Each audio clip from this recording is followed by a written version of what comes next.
بسم اللہ الرحمن الرحیم۔ السلام علیکم ورحمۃ اللہ وبرکاتہ۔ دوستو، آپ کا ہمارے چینل پر استقبال ہے، خیر مقدم ہے، اور یہ ہماری اردو کی دوسری کلاس ہے۔ ہم نے پہلی کلاس میں بتایا تھا کہ حروف تہجی کیا ہوتے ہیں، الف سے یا تک حروف تہجی بتائے گئے تھے، ان کو پڑھ کے بتایا تھا اور ان کو سمجھنے اور یاد کرنے کا ہم نے طریقہ بھی بتلایا تھا۔ آج ہم اس ویڈیو میں بتائیں گے کہ ان حروف کو ہندی کے اندر اور انگلش کے اندر کس طرح ان کا تلفظ کیا جاتا ہے۔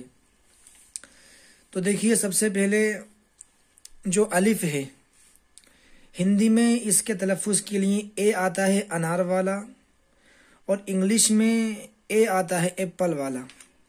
ایسے ہی یہ بی ہے، بے ہے، ہندی میں اس کے تلفظ کے لیے بے آتا ہے اور انگلش میں اس کے تلفظ کے لیے بی آتا ہے۔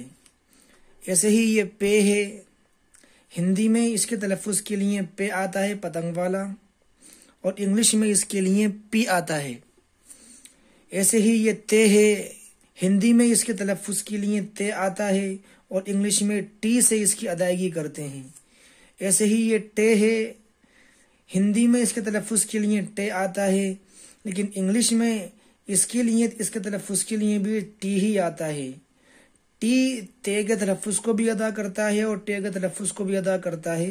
یہ موقع محل کے اعتبار سے اور سیاق و سباق کے اعتبار سے یہ پتہ لگتا ہے اور یہ لکھا جاتا ہے کہ کہاں ٹی آئے گا اور کہاں جو ہے وہ ٹے کے لیے ٹی آئے گا اور کہاں تے کے لیے ٹی آئے گا۔ بہرحال یہ سے ہے، ہندی میں اس کے تلفظ کے لیے سے آتا ہے اور انگلش میں ایس سے اس کا تلفظ ادا کرتے ہیں۔ ایسے ہی یہ جیم ہے، ہندی میں اس کے تلفظ کے لیے جے آتا ہے اور انگلش میں اس کے تلفظ اس کی ادائیگی جے سے کرتے ہیں، جیسے جگ والا۔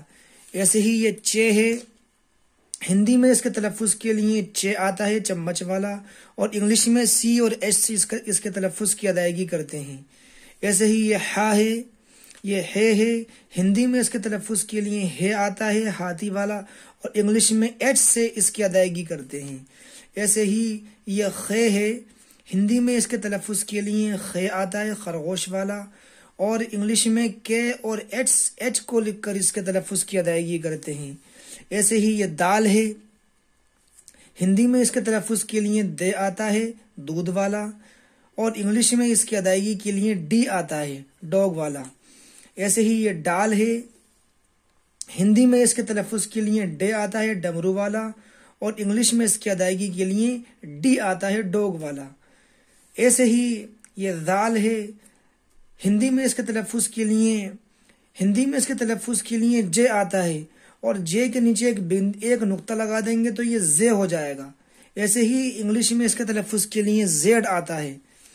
یہ رے ہے اردو کا، ہندی میں اس کے تلفظ کے لیے رے آتا ہے اور انگلش میں اس کے لیے آر آتا ہے۔ ایسے ہی یہ ڑا ہے، ہندی میں اس کے تلفظ کے لیے رے آتا ہے اور انگلش میں بھی اس کے تلفظ کے لیے ڈی ہی آتا ہے، جیسے دال اور ڈال میں آتا ہے۔ سیاق سباق کے اعتبار سے پتہ لگاتے ہیں کہ یہاں پر یہ تلفظ جو ہے یہ ڈال کا ہے یا ڈے کا ہے یا دال کا ہے۔ ایسے ہی یہ زے ہے، ہندی میں اس کے تلفظ کے لیے یہ زے آتا ہے اور انگلش میں اس کے تلفظ کے لیے بھی زیڈ ہی آتا ہے۔ یہ یا ہے، یہ اردو میں بہت کم استعمال ہوتی ہے، ہندی میں اس کا تلفظ جھے یا زے سے کرتے ہیں، اور انگلش میں اس کے تلفظ کے لیے زیڈ یا ایچ کے ذریعے اس کو ادا کرتے ہیں۔ ایسے ہی یہ سین ہے، ہندی میں اس کے تلفظ کے لیے وہ سے آتا ہے اور انگلش میں ایس سے اس کی ادائیگی ہوتی ہے۔ ایسے ہی یہ شین ہے، شلغم والا، ہندی میں اس کے لیے شے آتا ہے اور انگلش میں اس کے ادائیگی کے لیے ایس اور ایچ استعمال کیا جاتا ہے۔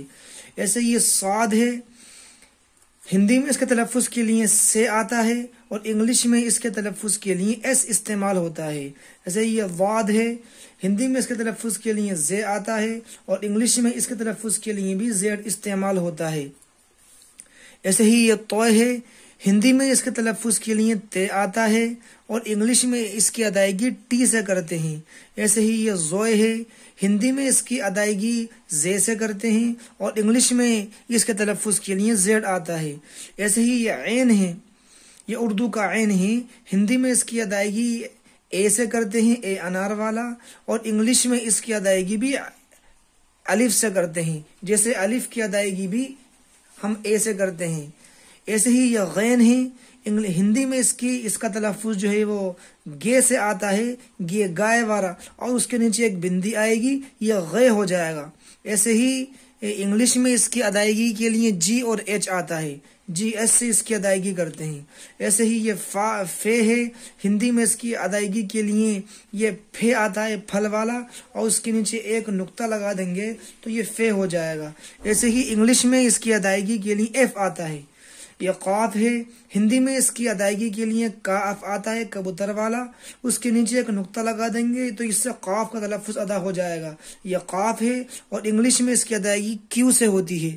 ایسے ہی یہ کاف ہے، ہندی میں اس کے تلفظ کے لیے کے آتا ہے، کبوتر والا، اور انگلش میں اس کے تلفظ کے لیے کے آتا ہے، کائٹ والا۔ ایسے ہی یہ گاف ہے، ہندی میں اس کے تلفظ کے لیے گے آتا ہے اور اس کے نیچے بھی ایک نقطہ لگائیں گے تو یہ گاف کا تلفظ ادا کرے گا۔ ایسے ہی انگلش میں اس کی ادائیگی کے لیے جی استعمال ہوتا ہے۔ یہ لام ہے، ہندی میں اس کی ادائیگی کے لیے لے آتا ہے اور انگلش میں اس کی ادائیگی لام کے ذریعے کی جاتی ہے۔ ایسے ہی یہ میم ہے، ہندی میں اس کے تلفظ کے لیے میں آتا ہے اور انگلش میں اس کی ادائیگی ایم سے کی جاتی ہے۔ ایسے ہی یہ نون ہے، ہندی میں اس کا تلفظ یہ نے سے کیا جاتا ہے، نے سے نل والا، اور انگلش میں اس کی ادائیگی این سے کی جاتی ہے۔ ایسے ہی یہ واو ہے، ہندی میں اس کی ادائیگی یہ واو سے کی جاتی ہے اور انگلش میں یہ ڈبلیو اور وی سے اس کا مفہوم ادا ہوتا ہے، واو کا۔ ایسے ہی یہ چھوٹی ہا ہے، ہندی میں اس کے تلفظ کے لیے ہے آتا ہے، ہاتھی والا، اور انگلش میں اس کی ادائیگی ایچ سے کی جاتی ہے۔ ایسے ہی یہ دو چشمی ہا ہے، یہ اس کا بھی ہندی میں تلفظ ہے سے ہوتا ہے اور اس میں انگلش میں اس کی ادائیگی ایچ سے ہوتی ہے۔ ایسے ہی یہ لام الف ہے، ہندی میں اس کے لیے بھی لے ہی استعمال ہوتا ہے، لے اور آ کی ماترا لا۔ ایسے ہی انگلش میں اس کی ادائیگی ایل اور اے سے ہوتی ہے۔ یہ حمزہ ہے، یہ عین کا مخفف، عین کی آدھی شکل اس کو کہہ سکتے ہیں، یہ آدھی شکل کے اندر ہو تو یہ حمزہ ہے۔ ہندی میں اس کے لیے بھی ہے آتا ہے اور انگلش میں اس کی ادائیگی ایچ سے کی جاتی ہے۔ ایسے ہی یہ یا ہے، ہندی میں اس کی ادائیگی یہ سے کی جاتی ہے اور انگلش میں اس کے لیے وائی استعمال ہوتا ہے۔ ایسے ہی یہ بڑی یا ہے، ہندی میں اس کی ادائیگی بھی یا سے ہی ہوتی ہے اور انگلش میں اس کے لیے ای آتا ہے، جیسے کھڑا ہم کہیں کھڑا، کھڑے ہوئے، تو اس میں جو ہے ای استعمال ہوگا۔ تو بڑی یا ہے، اس کی ادائیگی کے لیے انگلش میں ای استعمال ہوتا۔ تو یہ حروف تہجی ہیں، اس کو آپ نے مکمل طور پہ یاد کر لیا ہوگا۔ اگر آپ نے اس کو یاد کر لیا ہے تو پھر نیچے جو ہے یہ حروف بے ترتیب دے رکھے ہیں، اس میں آپ کا امتحان ہے، اس کو آپ نے خود پڑھنا ہے کہ یہ حروف کون کون سے ہیں، یہ بے ترتیب حروف ہیں۔ تو سب سے پہلے یہ کون سا حرف ہے، آپ خود ایک بار اس کو پڑھیں، اس کے بعد یہ سنیں۔ یہ قاف ہے، یہ لام ہے، یہ صاد ہے، یہ نون ہے، یہ ہے، چے ہے، عین ہے، یہ پے ہے، یہ میم، یہ خے، یہ واو، یہ دال، شین، یہ فے، یہ الف، یہ ٹے، یہ ضاد، یہ تے، یہ حمزہ، یہ غین، یہ ہے، یہ دال، یہ جے، دو چشمی ہے، یہ ثے، یہ گاف، یہ ہے، یہ طوئے، یہ جیم، یہ رے، یہ ضا، یہ کاف، یہ ڈال، یہ زا یا زے، یہ بے، یہ سین، یہ اڑے اور یہ یا۔ یہ جب آپ کو تمام حروف یہ صحیح طور پر یاد ہو جائیں گے اور یہ آپ کے سمجھ میں آ جائیں گے تو اس کے بعد پھر یہ اگلا سبق یہ حرکات کا ہے، اس کے بارے میں بتائیں گے۔ جیسے ہندی میں ماترائیں ہوتی ہیں، پھر ایسے ہی اس پر یہ حرکات ہیں، ان پر ہم زبر زیر پیش لگائیں گے۔ ہندی میں چھوٹی ای کی ماترا ہوتی ہے اور بڑی ای کی ماترا ہوتی ہے اور بڑے او کی ماترا ہوتی ہے، ایسے ہی اردو کے اندر جو ہے ان حرکات سے ان کو ادائیگی کرتے ہیں۔ بہرحال اس سے پہلے آپ نے اس حروف تہجی کو پورے یاد کر لینا ہے۔ اگر آپ نے اس کو یاد کر لیے تو آپ نہ صرف اردو بلکہ آپ عربی زبان پڑھنے پر بھی قادر ہو جائیں گے، اور عربی بھی آپ بآسانی پڑھ سکتے ہیں۔ صرف اردو کے اندر یہ کچھ حروف زائد ہیں، جیسے یہ پے ہے، یہ اردو میں ہوتا ہے، عربی میں نہیں ہوتا۔ ایسے ہی یہ ٹے ہے، یہ اردو میں ہوتا ہے، یہ عربی میں نہیں ہوتا۔ ایسے ہی یہ چے ہے، یہ بھی صرف اردو ہی کی میں ہوتا ہے، عربی میں نہیں ہوتا۔